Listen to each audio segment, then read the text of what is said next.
যে এই যুদ্ধবিরতি মানবে না, এটা কিন্তু আমি সকালবেলা একটা স্পেশাল একটা লাইভ প্রোগ্রাম ছিল, সেখানেই আমি বলেছি যে ইসরায়েলকে বিশ্বাস করা যাবে না। কারণ ইসরায়েল কারো কথা শুনতে চায় না, এবং ইসরায়েল জানে যে সে ডিফাই করলে তাকে আটকানোর কেউ নাই। তো আমি হুম, আপনাকে বলি, যে কোনো পিস ডিল, ইসরায়েল এমন একটা রাষ্ট্র যে যে কোনো ইন্টারন্যাশনাল নর্মস মানে না, এবং তাদের পুরো পপুলেশন, কিন্তু পুরো পপুলেশন অলমোস্ট 90% পপুলেশন মনে করে যে আরবরা হলো কিলেবল, মানে এদেরকে হত্যাযোগ্য। এরা ইভেন বলে newly born babies are also Arabs, as long as they are Arabs, তাদেরকে হত্যা করা জায়েজ, এবং তাদেরকে হত্যা করা আমাদের দায়িত্ব। এই যদি মেন্টালিটি হয় একটা রাষ্ট্রের, এবং সেই রাষ্ট্রকে যদি বাকি সারা গণতান্ত্রিক বিশ্ব সো কল্ড, যারা নাকি ধ্বজাধারী আর কি, গণতন্ত্রের যারা ফেরি করে বেড়ায়, তারা যদি বলে হিউম্যান রাইটস এই সময় আগারা বাগারা, এবং এইগুলি কিন্তু সম্ভবই হয়েছে শুধুমাত্র আমাদের কিছু অযোগ্য এবং করাপ্ট রাজতন্ত্র বাঁচিয়ে রাখার জন্য কিন্তু এই জিনিসগুলি তারা প্রশ্রয় পেয়েছে। আমি মনে করি, আমার পার্সোনাল ভিউ, যদি সত্যি সত্যি মুসলিম বিশ্বের জন্য বা মুসলিমদের জন্য, মুসলিম লিডারদের যদি কোনো ফিলিংস থাকতো, তাহলে সবাই কিন্তু একাট্টা হয়ে ইরানকে দায়িত্ব দিত যে তুমি আমাদের নিরাপত্তা দিবা, and you will save hmm, us from Israel. তখন আমি দেখতাম যে কিভাবে মানে ইসরায়েল সার্ভাইভ করে। কারণ ইসরায়েলের যে যে যে বোমা তারা কেড়ে, যে 20,000 তারা মিউনিশনস অর্ডার করেছে, এই 20,000 কিন্তু তারা চেয়েছে, এবং এগুলি কিন্তু কিনবে হলো এই আপনার সৌদি এবং ইউএই, বাহরাইন, কুয়েত, এদের পয়সা দিয়া। হুম, সুতরাং ইরান ইসরায়েলকে কিন্তু আসলে পালছে হলো এই 4টা দেশ: ইউএসএ, কুয়েত, আপনার ইউএই, বাহরাইন, আর আমি জানি না কাতারের কত ইনভলভমেন্ট আছে, বাট এই 4টা তো ডেফিনেটলি। এবং এরা এখনো জানেই না যে এই ইরানকে যদি তারা কোনো রকমে সাইজ করতে পারে, এর পরের টার্গেটে কিন্তু এরাই। হুম, এদের কিন্তু অলরেডি স্পষ্ট করে বলে দিয়েছে, তারা বলে দিয়েছে যে আমরা সৌদি আরবের অর্ধেক অংশ নিয়ে নেব, মক্কা ছাড়া হুম, বাকি সব নিয়ে নেবে তারা। বিকজ এই তেল ক্ষেত্র দখলই এটাই তাদের গ্রেটার ইসরায়েল প্ল্যান। এবং তারা পুরো মিডল ইস্টের তেলটা তারা কন্ট্রোল করতে চায়, সারা পৃথিবীকে শাসন করার জন্য। কারণ আমেরিকার কিন্তু এই মিডল ইস্টের তেল দরকার নাই। হুম, আমেরিকা এখন ভেনেজুয়েলাকে পেয়ে গেছে, ওয়ার্ল্ডের হাইয়েস্ট রিজার্ভ যার।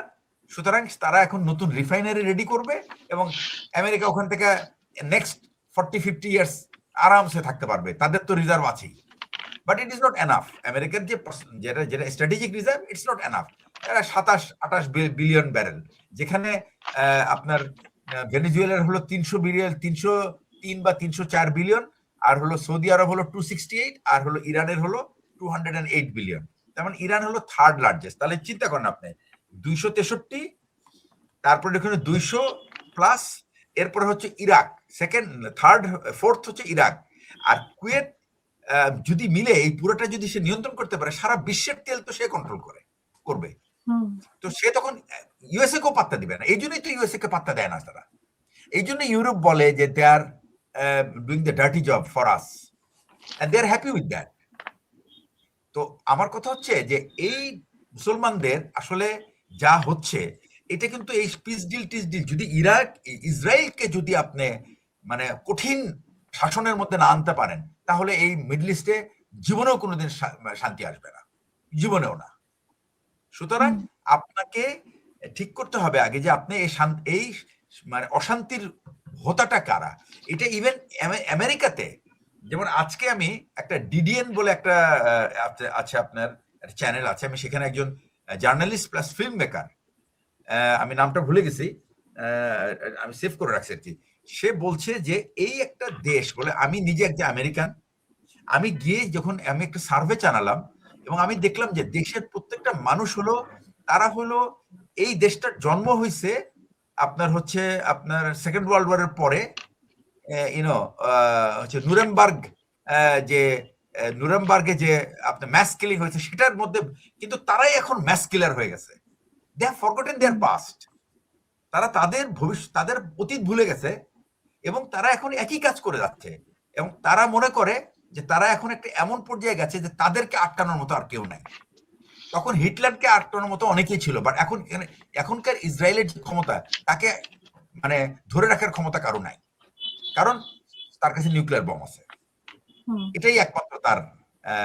তো এখন কথা হচ্ছে যে এরকম একটা শক্তি যদি আপনার মিডল ইস্টে থাকে, তাহলে আপনি এই মিডল ইস্টে কোনোদিন শান্তি পাবেন এবং কোনো সিজফায়ার কাজ করবে। এই জন্য আমি বলছিলাম যে পাকিস্তানের যে মধ্যস্থতায় যে সিজফায়ারের কথা বলা হচ্ছে, এটা হলো ট্রাম্পের এখন কাপড় খুলে গেছে, আন্ডারওয়্যার খুলে গেছে। এখন এই 15 দিনে সে আন্ডারওয়্যারটা খালি কোনো রকম উপরে উঠে পড়ে নিজের লজ্জা ঢাকতে চায়, এটার জন্য এই 15 দিন চাইছে এবং পাকিস্তানকে বলছে ভাই তুমি আমার কাপড় পরে গেছে কিন্তু কাপড়টা উঠাও। আর সেকেন্ড হচ্ছে যে তার ট্রাম্পের বিরুদ্ধেই কিন্তু এখন আমেরিকার বাসী ফুঁসে উঠছে। তারা 25 আর্টিকেল 25 ইনভোক করার জন্য তার নিজের বেস থেকে রেডিও আপনার হচ্ছে যে রেডিও হোস্ট যারা, তারা ক্রমাগত এটা প্রচারণা চালাচ্ছে। মার্জেরি টেলর গ্রিন এটা বলেছে, তারপর টাকার কার্লসন বলতেছে। তো এইটা কিন্তু একটা কনস্ট্যান্ট প্রেসার। আর আমেরিকার পলিটিক্স হলো হাইলি করাপ্ট পলিটিক্স। এই করাপ্ট পলিটিক্স যদি ঠিক না হয়, তাহলে আমেরিকাবাসী কখনো তাদের নেতাদের দ্বারা তাদের কোনো উপকার হবে না। তারা এই কংগ্রেস, এই সিনেট পালাই হয় শুধু ইসরায়েলকে আর্ম করার জন্য। তো এইটা যতক্ষণ, এটা কিন্তু আমার কথা না, এটা হলো আমেরিকাতে যারা দীর্ঘদিন ধরে এই যে আমেরিকার যে এটা এই যে ব্লাফিং, মানে this A politics of bluff, এটা যে চলছে in the name of human rights, democracy and all this things, এবং এগুলি করে মানে ঠিক ঠিক তার উল্টো কাজটাই কিন্তু তারা মিডল ইস্টে করে যাচ্ছে। এখন সেখানে তাদের কোনো এই রাজতন্ত্রের জন্য তাদের কোনো গণতন্ত্র দরকার হয় না। তারপর আপনার এই আপনার আমিরতন্ত্রের জন্য গণতন্ত্র দরকার হয় না, শুধুমাত্র গণতন্ত্র দরকার ইরানে, ইরাকে, আর হইলো আমাদের মতো থার্ড ওয়ার্ল্ড কান্ট্রিতে। আর ওই সমস্ত জায়গায় যারা তাকে ঘুষ দিতে পারে। আর একটা কথা হলো কি, ট্রাম্প কিন্তু প্রেসিডেন্ট হিসেবে ফেরত আসছে আমেরিকার কোনো উপকারের জন্য না।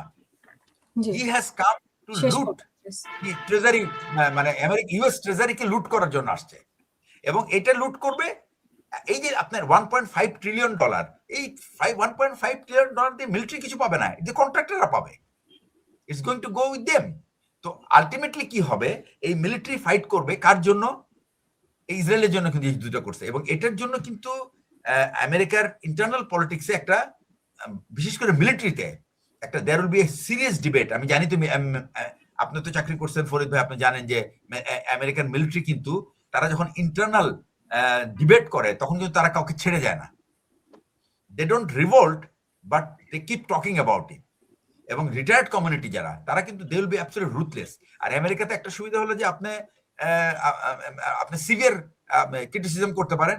আপনার ওখানে কোনো ডিজিএফআই নাই, ওখানে কোনো এনএসআই নাই, ওখানে কোনো গোয়েন্দা নাই যে আপনার পিছনে লেগে থাকবে, ঠিক আছে না?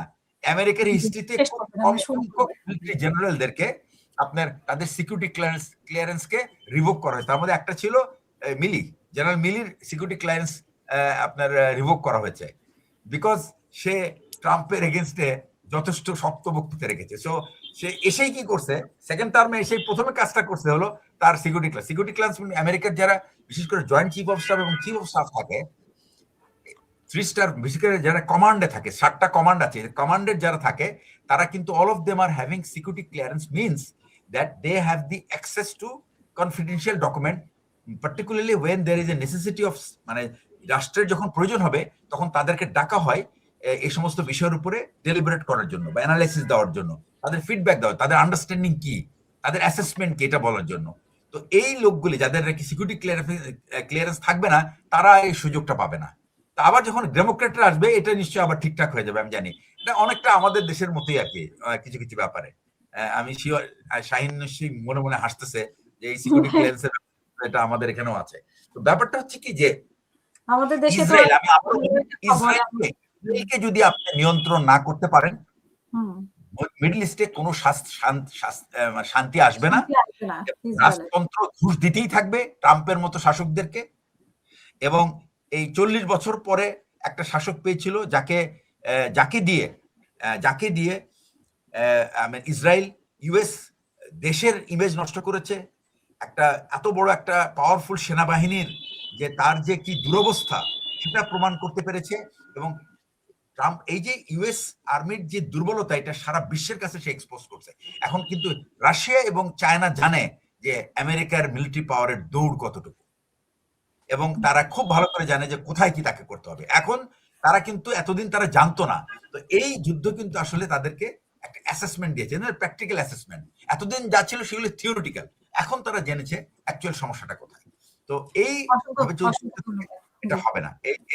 এই পিস ডিল কাজ করবে না যদি ইসরায়েল কন্টিনিউয়াসলি, এটি ইরানের উপরেও, এই যে এখন হিজবুল্লাহর উপর করছে, তো এটা ইরানের উপরে চলে আসবে। এটা ইরানের উপরে চলে আসবে এবং এটা এটা থাকবে না। এই আপনার যে যুদ্ধবিরতি, এটা most likely it is not going to last long. আর ইরানও কিন্তু হরমুজ ছাড়বে না। অসংখ্য এবং ধন্যবাদ।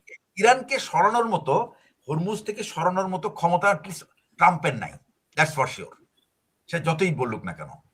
আর আমেরিকার জেনারেলরা, আপনি, ট্রাম্প তো হলো কমান্ডার ইন চিফ, এবং আমেরিকাতে কিন্তু আজকে, মানে এটা আমি আজকের, মানে গত রাত্রের কথা বলছি, প্রত্যেকটা চ্যানেলে বলছে যে unlawful order must be defied, এবং তারা কিন্তু ফিল্ডে জানিয়ে দিয়েছে যে if there is an unlawful order, they will not do it, they will simply resign. এই 15-16টা যে জেনারেল রিজাইন করেছে কিন্তু এই কারণেই। ওরা কিন্তু আপনার রিভোল্ট করে না, they just leave the job. জি। এবং আপনি কিন্তু, বিকজ তারা জানে এটার কনসিকুয়েন্স কি হবে।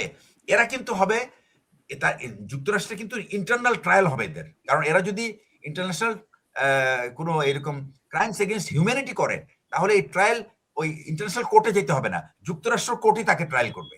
এবং দেয়ার আর লট অফ পিপল, আজকে একটা কংগ্রেসম্যান বলছে যে আমি একটা কাউন্টার টেররিস্ট অফিসার ছিলাম, আমি এখন একটা কংগ্রেসম্যান, আমি জানি যে ডেফিনেশন কি, সে পড়ে শোনাচ্ছে যে এটা এমন একটা কাউন্টার টেরোরিজম কাকে বলে, যে আপনি আপনার অস্ত্র গোলা বারুদ দিয়ে কোনো সিভিলিয়ানকে যদি আপনি ভয় দেখান বা তাকে যদি আপনি ক্ষতিগ্রস্ত করেন কোনো রাজনৈতিক অবজেক্টিভ অ্যাটেন্ড করার জন্য, you are doing a terrorism.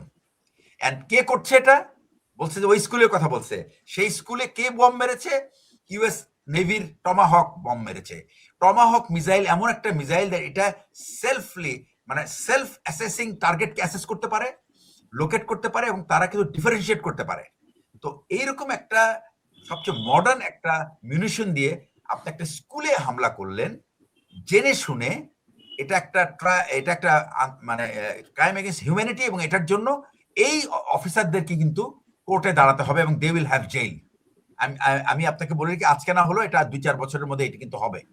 এবং একইভাবে ট্রাম্প তো আপনার, সে নিজে হয়তো ক্ষমা করে দিতে পারে, বাট কারণ সে তো ইন্টারন্যাশনাল কোর্ট অফ জাস্টিসের তো সিগনেটারি না, সুতরাং তাকে ইন্টারন্যাশনাল কোর্টে নেওয়া যাবে না, কিন্তু ভেতরে কিন্তু তাদের বিচার হবে এটা। আমেরিকার অসংখ্য ধন্যবাদ। শুনবো আপনাকে। তার জন্য এই সমস্ত অফিসাররা, তারা মানে মাথা উঁচু করে তার চাকরি করতে পারে। তো সুতরাং এই যে ট্রাম্পের যে হুমকি ধামকি, এটা আমি গতকালকে যখন শুনছি তখনই আমি বলে দিছি, is not going to happen, because he knows that as per Geneva convention this is a crime against humanity, এবং সে এটা করতে পারবে না, এবং কোনো মিলিটারি লিডারদেরকে সে বাধ্য করতে পারবে না। They will leave the job, but they will not carry out this order, because তারা জানে যে সে এইটার জন্য তার ট্রায়াল হবে এবং হি উইল গেট কনভিক্টেড। তো আমি বলছি যেটা, সেটা হচ্ছে যে ইসরায়েলকে যতক্ষণ পর্যন্ত, ইসরায়েলের কিন্তু আবার এই প্রবলেম নাই, because nobody is going to try crime against হিউম্যানিটির জন্য ইসরায়েলের কাউকে, বিকজ তাদের উদ্দেশ্যই হলো to do crime against humanity. হ্যাঁ, তারা বলে যে প্রত্যেকটা আরব নাকি Hamas, so every Hamas is কি, মানে তাকে হত্যাযোগ্য, তাকে কেনা যায়, তাকে হত্যা করার জায়েজ আছে। তো এইটাই হলো মেইন কথা।